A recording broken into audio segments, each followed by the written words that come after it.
It's not every day you wake up to the sound of a diesel engine coughing through lake fog at 7 in the morning and find a tow truck creeping down your boat ramp like it's about to rescue a flipped Camaro from an action movie. Except that morning it wasn't hauling out a car. It was hauling out my kayaks, my two bright orange kayaks, hanging from steel hooks, like they were evidence in some deranged waterfront crime scene. And standing there beside the truck, calm as a queen at a ribbon cutting, was Karenette Bloom in a neon sash that said, Lake Enforcement Volunteer, sipping cucumber water like she'd finally been crowned ruler of human stupidity. I stood on my porch in slippers, coffee in hand, just blinking at the whole thing. The driver gave me this awkward little wave like, hey man, sorry about the theft, I'm hourly. That was the exact moment I realized Karenette hadn't just gone crazy. She had declared war not only on me, but on common sense private property and apparently the laws of Earth. My name's Eli, and Silverthorne Cove isn't just where I live, it's the center of my whole life. I grew up around that lake. I inherited the shoreline from my grandfather, a quiet, stubborn man who believed water should be respected more than people usually respect anything. He spent half his life restoring that ecosystem, reeds runoff channels, spawning beds, flood control, all of it. So to me, the lake wasn't some cute amenity behind expensive houses. It was family work memory responsibility. Then the new development went up on the south end. You know, the type fresh, paint-matching stone mailboxes, fake rustic signs, people moving in with designer patio furniture, and opinions about things they hadn't even been around long enough to mispronounce correctly. Within 6 months, they formed an HOA. Within 7, they made Karenette president. And once that happened, she started acting like God had personally deputized her to manage open water. At first, it was harmless enough. Flyers about noise, reminders about trash cans, suggestions that people paint their docks and approve natural tones for visual harmony. I ignored most of it. Then came the rule book. 37 pages, single-spaced, packed with the kind of language only a deeply unhappy person could write with a straight face. Suddenly, my lake was being described as a shared aesthetic resource subject to community safety oversight. Karenette formed a lake task force. Of course she did. She made herself chair and recruited Ron and Sheila, two loyal little hall monitors in visors and matching polos. For a while, it was almost funny. I watched them once try to scold a 10-year-old kid for using an inflatable flamingo that wasn't shoreline compliant. Ron actually had a measuring tape in his hand. I remember thinking, this can't last. No grown adults can possibly stay committed to being this ridiculous. Turns out I was wrong. The signs went up overnight. No private kayaks, no unauthorized vessels, no fishing from unregistered docks. They held some absurd little ceremony for the new HOA paddle boats, which looked like rejected props from a children's water park. And then the whole thing stopped being funny when one of my clients, Walter, tried to launch from my dock. Walter's a retired Marine with a prosthetic leg, the kind of man who doesn't talk much because he doesn't waste words. He used kayaking for therapy. The lake calmed him down, helped his balance, gave him peace. That morning, Ron and Sheila stopped him like he was storming a border crossing. They told him he was trespassing with illegal equipment. He called me afterward, embarrassed, apologizing to me, which made my blood boil in a very quiet way. So I walked down to my dock, and that's when I saw my kayaks were gone. At first, I figured maybe a storm had worked them loose. Then I checked my security cameras. No storm, no accident, just an HOA contractor rolling up before sunrise, unhooking my kayaks from my private dock, loading them onto a trailer, and driving off like theft had suddenly become a community service. I got in my truck and drove straight to the HOA office. That place looked like a spa, designed by control freaks, citrus air freshener, soft flute music, beige walls, candles burning in the middle of the day. Karenette sat behind the desk beneath a sign that read Community Peace Coordinator. I told her flat out that my property had been stolen. She smiled. Actually smiled. Then she handed me a laminated pamphlet and said the kayaks had been towed under Article 19, subsection C of the Lake Use Guidelines. I asked her when exactly I had agreed to any of that. She laughed and said my signature wasn't necessary because the HOA had jurisdiction over lake access, and she was doing everyone a favor by keeping the shoreline safe and beautiful. I didn't yell, didn't argue, didn't even raise my voice. I just looked at her for a long second, thanked her, turned around and walked out with the kind of calm that scares people more than anger ever could. Because what Karanet didn't know, what none of them knew, was that Silverthorne Cove wasn't just scenery to my family.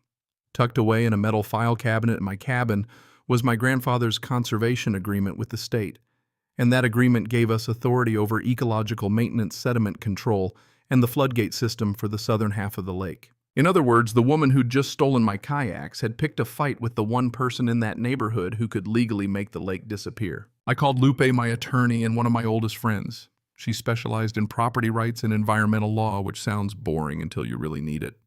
I told her everything. She went quiet, then said, "Well, looks like it's time to remind them who actually answers for the water." That night I barely slept, not because I was angry, though I was, but because once the idea formed, it wouldn't leave me alone. My grandfather had designed an old outflow system years ago, a controlled water management setup hidden in a little concrete shed behind the reeds. It existed for drought response, flood prevention, ecological maintenance, that kind of thing. It was legal, documented, boring on paper, and absolutely devastating in practice if you happened to be an HOA that thought the lake was your floating brunch venue. At dawn, I filed the maintenance notice with the county. By 10, Lupe had sent the formal legal notifications. By noon, I was down at the valve shed with blueprints, monitors, and a thermos of coffee that tasted like revenge dressed up as responsibility. I adjusted the outflow in stages, slow and careful, because this wasn't sabotage. That part mattered. It was real maintenance, properly documented. The water started dropping inch by inch, the way a room changes temperature before anyone realizes the heater's gone out. By afternoon, a thin line of wet silt had appeared along the shore. I posted a wooden sign by the trail: temporary ecological maintenance in progress. Water levels subject to change. Under it, a QR code linked to the county filing. All legal, all clean, all glorious. Ron was the first one to show up, already sweating through his golf shirt. He jabbed a finger at the sign and demanded an explanation.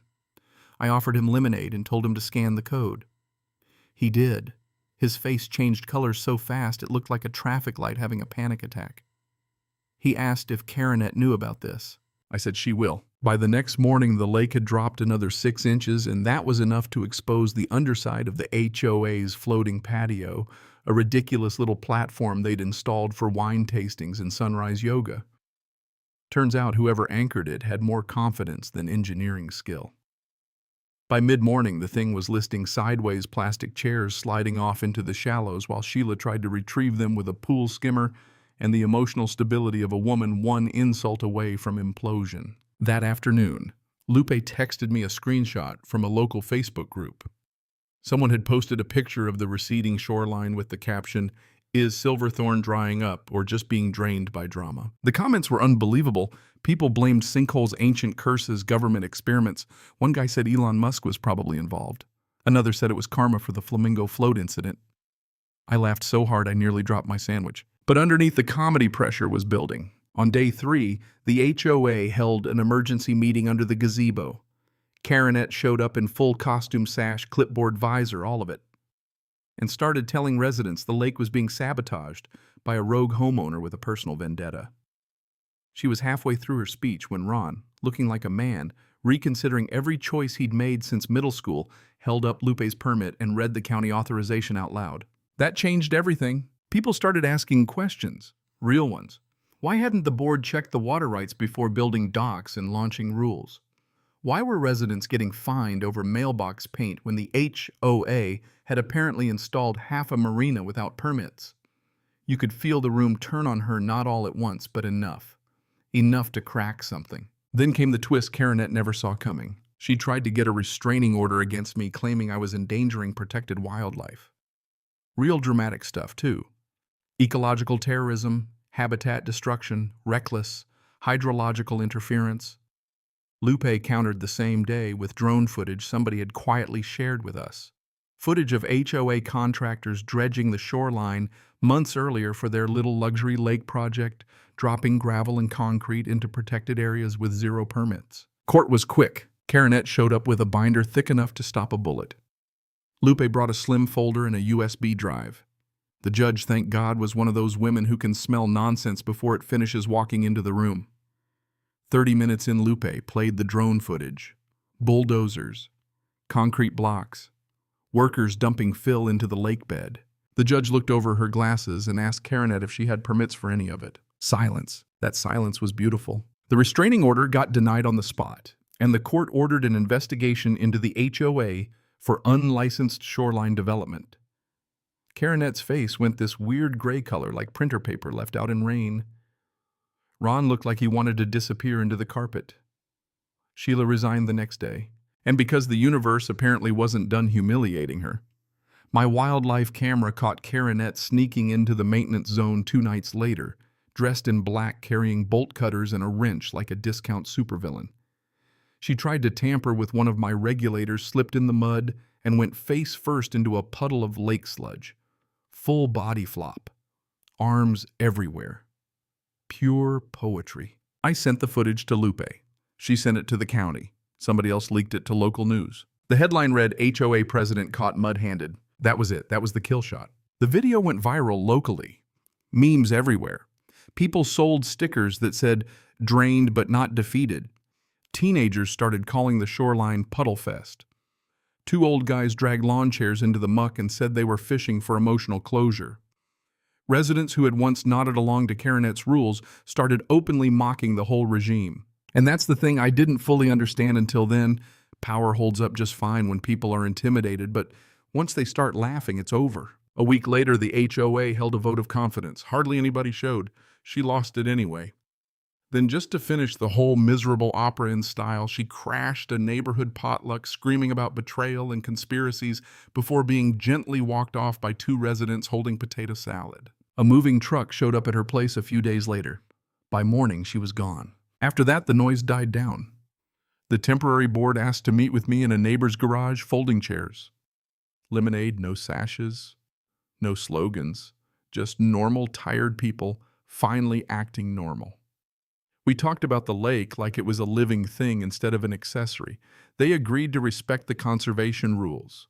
I agreed to help with a co-management framework so nobody would confuse stewardship with ownership again. Then I reopened the flow, slowly, carefully, the way healing usually works. The water crept back in over the next several days, filling the cracked edges, lifting the reeds, smoothing the mud into mirror-like shallows.